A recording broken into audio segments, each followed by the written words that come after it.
ہمارے بہت سے احباب یہ بات کثرت سے کرتے ہیں اور تکرار کے ساتھ کرتے ہیں کہ امام بخاری نے جو رسالہ لکھا ہے جس کا نام ہے قرۃ العینین برفع الیدین فی الصلاۃ، یہ خاص کر احناف کے رد میں لکھا ہے اور بالعموم ان لوگوں کے رد میں لکھا ہے جو ترک رفع یدین کے قائل ہیں۔ حالانکہ ایسی بات نہیں ہے۔ اگر کوئی بھی ایسا شخص جس کے پاس دقت فہمی ہو، شناسائی ہو، غیر جانبدار ہو، تعصب و شدت نہ ہو، وہ شخص اگر امام بخاری کے اس رسالے کی پہلی لائن کو غور سے پڑھے تو یہ بات اس پہ واضح ہو جائے گی کہ امام بخاری نے اس رسالے کو احناف کے رد میں یا ترک رفع یدین کا قول کرنے والوں کے رد میں نہیں لکھا، بلکہ ان لوگوں کے رد میں لکھا ہے جو رفع یدین کرنے کو بدعت کہتے تھے، خلاف شرع کہتے تھے، اور یہ کہتے تھے کہ رفع یدین کرنا نماز میں یہ احادیث سے ثابت نہیں، سنت سے ثابت نہیں ہے۔ پہلی لائن میں وہ کون سا لفظ ہے جس میں امام بخاری نے ہماری اس بات کی طرف اشارہ کیا ہے؟ آپ فرماتے ہیں الرد علی من انکر رفع الایدی فی الصلاۃ۔ اس لائن پہ غور کریں، امام بخاری لفظ استعمال فرما رہے ہیں انکر، یعنی فرما رہے ترکا، اور یہ بات واضح ہے کہ ترکا اور انکرا میں فرق ہوتا ہے۔ ترک اس وقت بولتے ہیں کہ ایک فعل آپ خود نہیں کر رہے کیونکہ اس فعل کے کرنے پہ جو دلائل ہیں وہ آپ کے نزدیک ثابت نہیں یا ثابت ہیں لیکن راجح نہیں ہیں، ترجیح دیگر دلائل کو ہے جو اس فعل کے خلاف ہیں۔ اور انکار کا لفظ اس وقت بولا جاتا ہے کہ جب آپ خود اس فعل کو نہیں کر رہے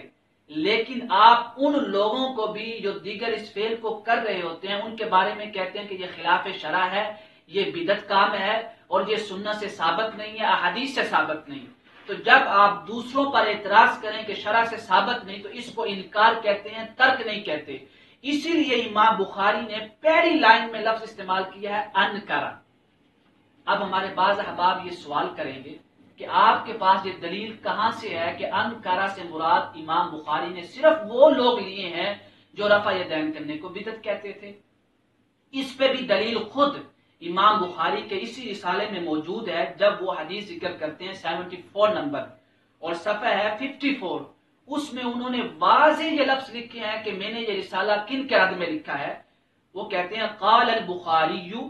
من زعم ان رفع الایدی بدعہ۔ یہاں پہ صراحت کر دی امام بخاری نے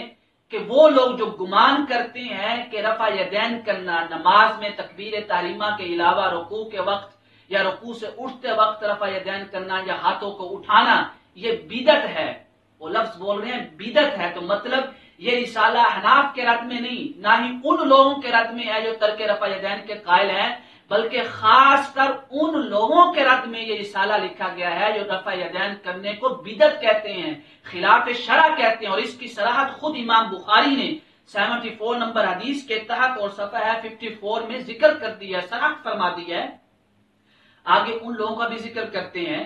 کہ جو لوگ رفع یدین کرتے ہیں، ان علماء کا بھی یہاں پہ انہوں نے ذکر کیا ہے، تو جس سے یہ واضح معلوم ہے کہ امام بخاری نے یہ رسالہ رفع یدین نہ کرنے والوں کے رد میں نہیں لکھا بلکہ ان لوگوں کے رد میں لکھا ہے جو رفع یدین کو بدعت کہتے ہیں۔ اب اس سے کیا مطلب ہوا، اس کا کیا مفہوم ہوا کہ امام بخاری کا رسالہ اب دونوں گروہ کے رد میں ہے، ان گروہ کے رد میں بھی ہے جو رفع یدین کرنے والوں میں شامل ہیں اور یہ کہتے ہیں کہ جو رفع یدین نہیں کرتے وہ خلاف شرع کام کرتے ہیں، ان کے اوپر بھی امام بخاری کا یہ رسالہ رد کر رہا ہے، اور ان لوگوں کے رد میں بھی ہے جو رفع یدین تو نہیں کرتے لیکن کرنے والوں کو کہتے ہیں کہ خلاف شرع کام کر رہے ہیں۔ اور اس کا سبب امام بخاری نے پہلی لائن میں اشارہ کر دیا، وہ فرماتے ہیں عند الرکوع واذا رفع راسه من الرکوع، یعنی رکوع میں جاتے وقت اور رکوع سے اٹھتے وقت رفع یدین کرنا۔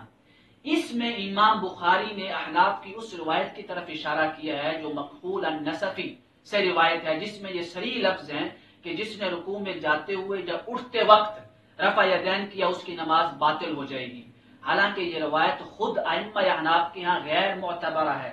اور ائمہ احناف نے ابن حمام نے اور علامہ ابن نجیم نے البحر الرائق میں اور علامہ عبدالحی لکھنوی نے الفوائد البہیہ میں ترجمہ امیر کاتب الاتقانی کے تحت اور مقبول النصفی کے ترجمہ کے تحت اور جمال الدین القونوی الحنفی کے ترجمہ کے تحت مفصل وضاحت کی ہے کہ یہ روایت کو ائمہ احناف نے شاذ کہا ہے، حتیٰ کہ ابن نجیم نے کہا کہ یہ کہنا کہ رکوع سے اٹھتے وقت یا رکوع میں جاتے وقت جو رفع یدین کرتا ہے اس کی نماز باطل ہو جاتی ہے، یہ روایت نہ تو روایتاً صحیح ہے اور نہ ہی درایتاً صحیح ہے۔ یہی وجہ ہوئی کہ جب امیر کاتب الاتقانی بغداد میں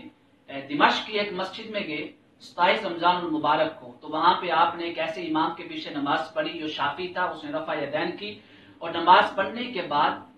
امیر کاتب الاتقانی یہ بہت بڑے امام تھے احناف کے اور قاضی تھے، انہوں نے کہا امام سے مخاطب ہو کے کہ اگر تم رفع یدین نہ کرتے تو ہماری بھی نماز صحیح ہو جاتی، تمہاری بھی نماز صحیح ہو جاتی۔ وہاں پہ اور بھی دیگر احناف تھے جنہوں نے شافعی امام کے پیچھے نماز پڑھی، تو احناف ہی کے درمیان آپس میں یہ بات چھڑ گئی کہ یہ روایت موجود نہیں ہے مذہب حنفی میں کہ رفع یدین کرنے والوں کی جو نماز ہے وہ باطل ہو جاتی ہے۔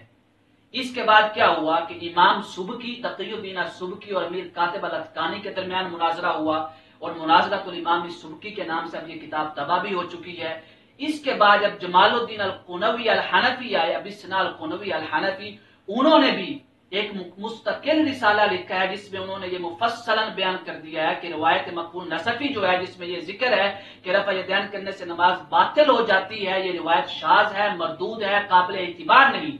تو امام بخاری اپنی پہلی لائن میں ان درکوع کا لفظ بول کر اشارہ کر رہے ہیں کہ جو مذہب حنفی میں یہ روایت پائی جا رہی ہے،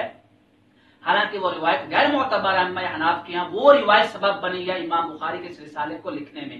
گویا کہ یہ بات واضح ہو جاتی ہے امام بخاری کی نصوص سے، اس رسالے کی نصوص سے، کہ آپ نے یہ رسالہ احناف کے رد میں نہیں بلکہ متشددین کے رد میں لکھا ہے جو رفع یدین کرنے کو بدعت کہتے ہیں۔ اب یہ متشددین چاہے رفع یدین کرنے والے کے گروہ میں ہوں کہ ترک رفع یدین والوں کو بدعتی کہیں، یا پھر یہ متشددین ان کے گروہ میں ہوں جو رفع یدین نہیں کرتے، جو رفع یدین کرنے والوں کو بدعتی کہتے ہیں، یہ رسالہ دونوں گروہ کے رد میں لکھا گیا ہے، کیونکہ دونوں طرف رفع یدین کرنا بھی اور ترک رفع یدین بھی احادیث سے ثابت ہے، اختلاف صرف ترجیح میں ہے۔